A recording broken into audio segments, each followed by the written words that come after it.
በአሜሪካ በእስራኤልና በኢራን መካከል የተጀመረው ጦርነት እንግዲህ እስካሁን ሲነገሩን ከነበረው አጠቃላይ ሚዲያ ላይም በቲቪም በኢንተርኔትም ሶሻል ሚዲያም ሲተላለፍ ከነበሩት እንግዲህ ዋና ዋናዎቹ የሚከተሉት ማየት እንችላለን ማለት ነው። መጀመሪያው ኢራን የበለጸገ ዩራኒየም አላት። ይህንን ዩራኒየም መበልጸግ ከነበረበት በላይ ከፍተኛ የሆነ ክምችት ስላለ ከምን ነገር ወይ ሙሉ በሙሉ ማውደም አለባት፣ አለበለዚያም እሷ መቀመጥ የለበትም። ሌሎች ታማኝ ወደሆኑ ሀገሮች መስጠት አለባት ነው። ሁለተኛው እንደገና ደግሞ በጎን ፕሮክሲ ዋር ወይም ደግሞ የውክልና ጦርነት የሚያደርጉ ግሩፖችን መደገፍ ታቆም። ይህ ማለት ሂዝቦላህ እንደ ሐማስ እንዲሁ ደግሞ በኢራን በኢራቅ ያሉ የተለያዩ ታቆም ጫና ማድረግ አድርጎ ማለት ተደሰባል ማለት ነው። እንግዲህ ከዚህ በተጨማሪ እርስ ጀምሮ ዩሮፕ ማስተዳደር በኢራን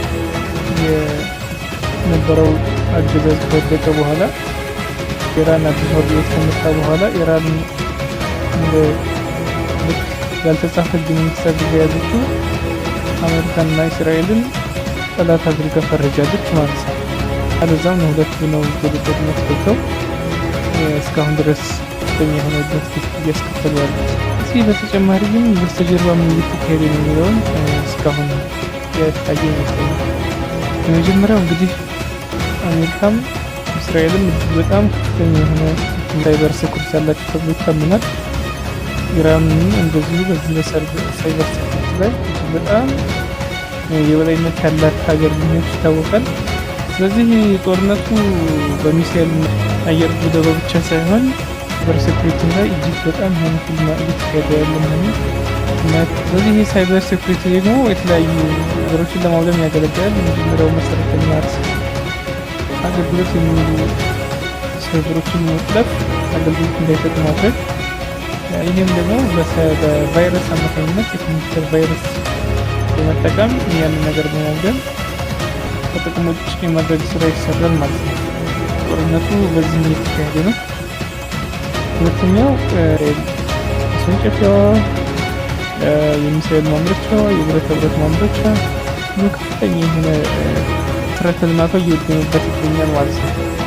ይህንን ተንተርሶ እሷን በቀሏን በተለያዩ የመካከለኛው ምስራቅ አካባቢዎች የሚገኙ መሰረተ ልማቶችን በስም ዝርዝር እያወጣች ቦታዎችን እያወደመች ትገኛለች። ይህም ደግሞ ተያይዞ ወደ መጥፋት የሚወስድ አይነት የሆነ ጦርነት እየሆነ መጥቷል ማለት ነው። ከዚህ በተጨማሪ እንግዲህ ጋዝ መስመሮችን በመሬት በታች የሚቀበሩ የነዳጅ ማስተላለፊያ መስመሮችን ከፍተኛ በሆነ ውድመት ለማድረስ እንግዲህ መንደርደሪያ እየሆኑ ነው። ይህ ደግሞ ከፍተኛ የሆነ የኢነርጂ ወይም ደግሞ የኃይል አቅርቦት እንዲከሰት ያደርጋል። ከዚህ በተጨማሪ እንግዲህ ኢራን እስካሁን እንግዲህ በጣም ከምንጠብቃት በላይ እጅግ በጣም የፈረጠመችና ከፍተኛ የአሜሪካ መከላከያ ስርዓቶችን በማለፍ እጅግ በጣም ከፍተኛ የሆኑ የራዳር ሲስተሞችን የድሮኖችን እያወደመች ነው። ጀቶችን መታ በመጣል ከፍተኛ የሆነ ውድመት እያደረሰች ነው።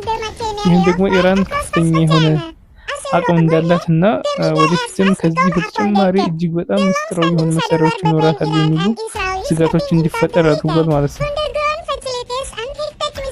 እነዚህ ነገሮች እጅግ በጣም እየበረከቱና እየሄዱ ከሄዱ ሊያደርሰን ይችላል የሚለውን ስናይ እንግዲህ እንደሚታወቀው ዓለም አቀፍ የሆኑ ኢኮኖሚያዊ የሆኑ ቀውሶች ተከስተዋል። ይህ ደግሞ አሁን ሁሉንም ዓለም አቀፍ ህብረተሰብ እየጎዳ ስላለ ብዙ ከቀጠለ ከፍተኛ የሆነ የረሃብና የመሰደድ ህዝብ መፈናቀል ከፍተኛ እጅግ በጣም በተለይ በታዳጊ ሀገራቶች ላይ ከፍተኛ የሆነ የኢኮኖሚክ ጫና የመፈጠር ባህል ይመጣል። ያም ደግሞ በየሀገራቶቹ ላይ ዓለም አቀፍ ቀውሶች ከተከሰቱ መንግስታቶች ህዝቡ አመፀኛ በመሆን ያልታሰቡ ሰላማዊ ሰልፎች፣ ያልታሰቡ መፈንቅለ መንግስቶች ሊከሰቱ ይችላሉ ማለት ነው። ከዚህ በተጨማሪ እንግዲህ ጥንታዊ የሆኑ ስልጣኔዎች ያው መውደም ዓለም ታሪክ ሆና የመቅረት ነገር ሊፈጠር ይችላል። በተለይ በዚህ በፋርስ አካባቢ ያለው በዙ ከበረታ አሜሪካና እስራኤል የኒውክሌር መሳሪያ በመጠቀም ኢራንን ሊያጠፏት ይችላሉ ማለት ነው።